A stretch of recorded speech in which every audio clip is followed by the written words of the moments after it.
China, it's huge, it's powerful, it's a country that has been the engine of global growth for decades, a place where skyscrapers rise overnight and cities expand at a breathtaking pace. But beneath the surface of this economic giant, there are cracks forming that could have far-reaching consequences. It's also, right now, kind of a mess. The once bustling industrial zones are eerily quiet, and the hum of machinery has been replaced by an unsettling silence.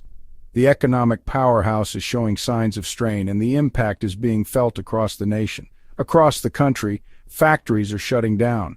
These closures are not just isolated incidents, they are part of a broader trend that is causing concern among economists and policymakers alike.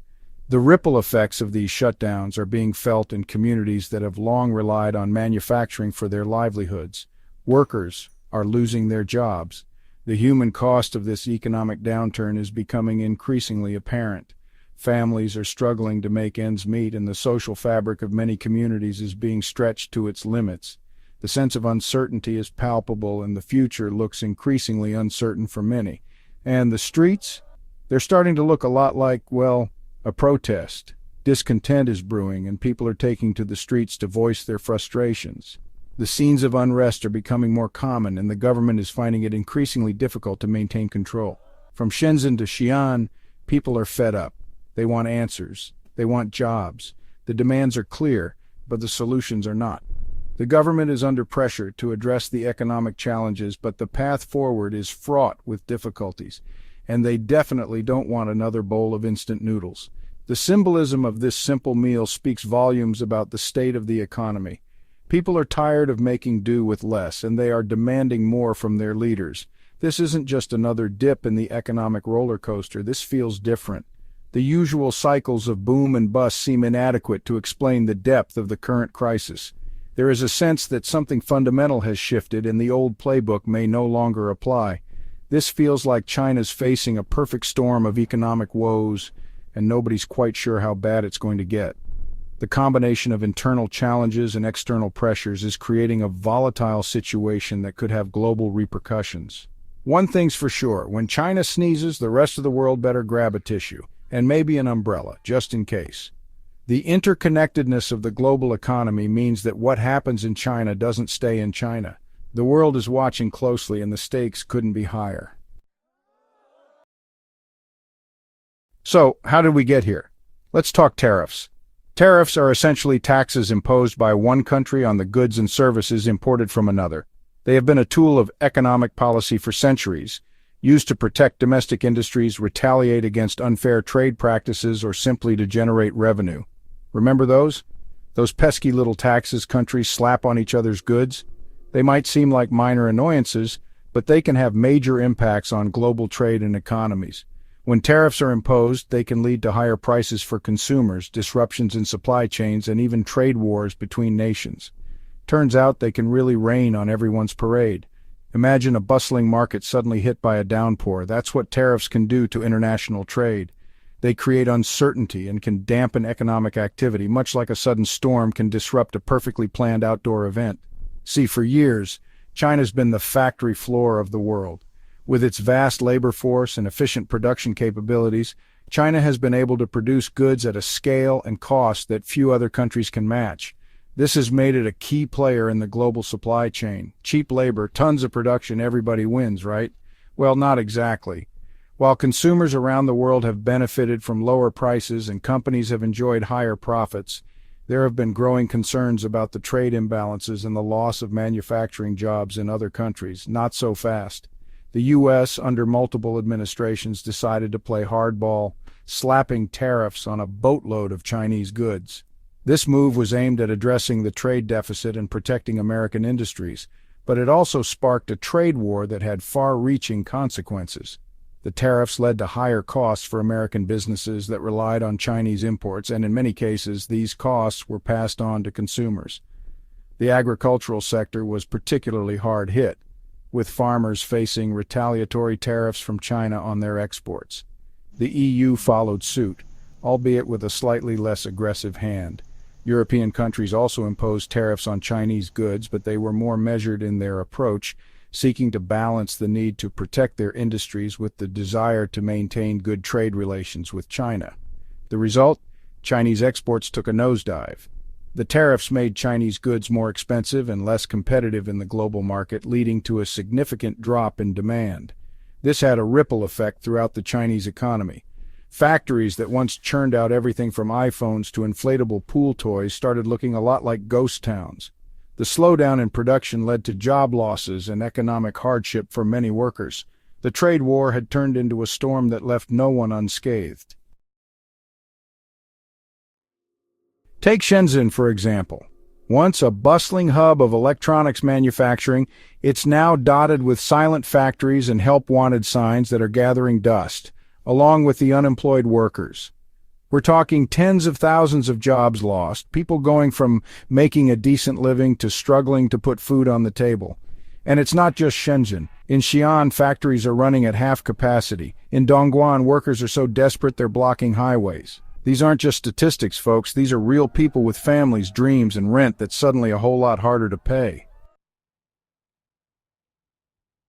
So, how's the Chinese government handling this whole economic meltdown? Well, if you get your news from state-run media, everything's coming up roses. The economy is strong. The people are happy. Don't believe everything you read, kids, especially when it comes with a side of government censorship. The CCP, never ones to shy away from a little information control, have kicked their censorship game into overdrive. Protests? What protests? Unhappy workers? Never heard of them. The internet, already tightly controlled, is now more censored than a Disney Channel movie marathon. Echoes of crises past. Now, China's no stranger to economic hiccups. Over the decades, it has faced numerous challenges and has always managed to bounce back with remarkable resilience. From the early days of economic reforms in the late 20th century to the rapid industrialization that followed, China has seen its fair share of ups and downs. Remember the 2008 financial crisis? It was a time of global economic turmoil, with markets crashing and economies faltering. Yet China emerged relatively unscathed compared to many Western nations. China powered through that one like a champ, pumping money into infrastructure and keeping the factories humming.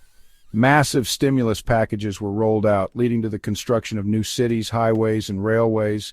The country's manufacturing sector continued to thrive, ensuring that the economic engine kept running. But this time it feels different. The challenges are more complex and multifaceted. The once booming construction sector is now facing a slowdown, with many projects left incomplete and factories lying idle. This isn't just a global downturn, it's a confluence of factors that are reshaping the global economic landscape. Trade tensions, geopolitical uncertainties, and shifting alliances are all playing a part in this new economic reality. It's a fundamental shift in the global economic order. Countries are reevaluating their trade relationships, and the once dominant global supply chains are being reconfigured. Protectionist policies are on the rise, and international cooperation is becoming more fragmented. China's facing a mountain of debt, accumulated over years of aggressive borrowing and spending. Local governments and corporations are grappling with financial burdens that are becoming increasingly difficult to manage. A shrinking workforce thanks to the one-child policy, which has led to an aging population and a smaller pool of young workers. This demographic shift is putting additional strain on the economy, and rising labor costs that are making those made-in-China stickers less and less appealing. As wages increase, manufacturing is becoming more expensive, prompting companies to look for cheaper alternatives elsewhere. Add in a hefty dose of global distrust fueled by political tensions and trade disputes, and the situation becomes even more precarious. Countries are wary of over-reliance on China, leading to a push for diversification of supply chains. And you've got a recipe for economic indigestion that even the most potent Mao Tai can't cure. The road ahead is fraught with challenges, and how China navigates this complex landscape will have profound implications for the global economy. The crumbling Chinese dream. For years, the Chinese people have been sold a dream. Work hard, climb the ladder, and you too can have a piece of the pie. But that pie's starting to look a little moldy these days. The middle class, once the pride of China's economic miracle, is getting squeezed. Salaries are stagnating, prices are rising. That shiny new apartment, out of reach, that fancy vacation, maybe next year, or never. The Chinese dream is starting to feel more like a pipe dream, and people are starting to wonder if the sacrifices were worth it. A future on shaky ground. So, what happens next? That's the million-dollar question, and nobody has a crystal ball handy. Will the CCP loosen its grip and embrace some actual economic reforms? Don't hold your breath. More likely, they'll double down on repression, nationalistic fervor, and maybe even a healthy distraction. Taiwan, anyone? Look, predicting the future is a fool's game, but one thing's for sure. China's economic woes are going to have ripple effects across the globe. Buckle up, Buttercup. It's going to be a bumpy ride. Whispers of dissent. Now, the Chinese people are known for their resilience, their ability to weather any storm. But even the most patient people have their limits, and those limits are being tested like never before. The whispers of dissent are getting louder. The cracks in the facade are starting to show. The CCP might be able to control the internet, but they can't control the thoughts and feelings of 1.4 billion people forever. Something's got to give, and when it does, well, let's just say it'll be more explosive than a crate full of fireworks on New Year's Eve. So there you have it. China's economic engine is sputtering, the people are restless, and the world is holding its breath. This isn't just about trade wars and tariffs, it's about the future of China, the future of the global economy, and the future of, well, all of us. Stay tuned, folks. This story's just getting started, and trust me, you won't want to miss the next chapter.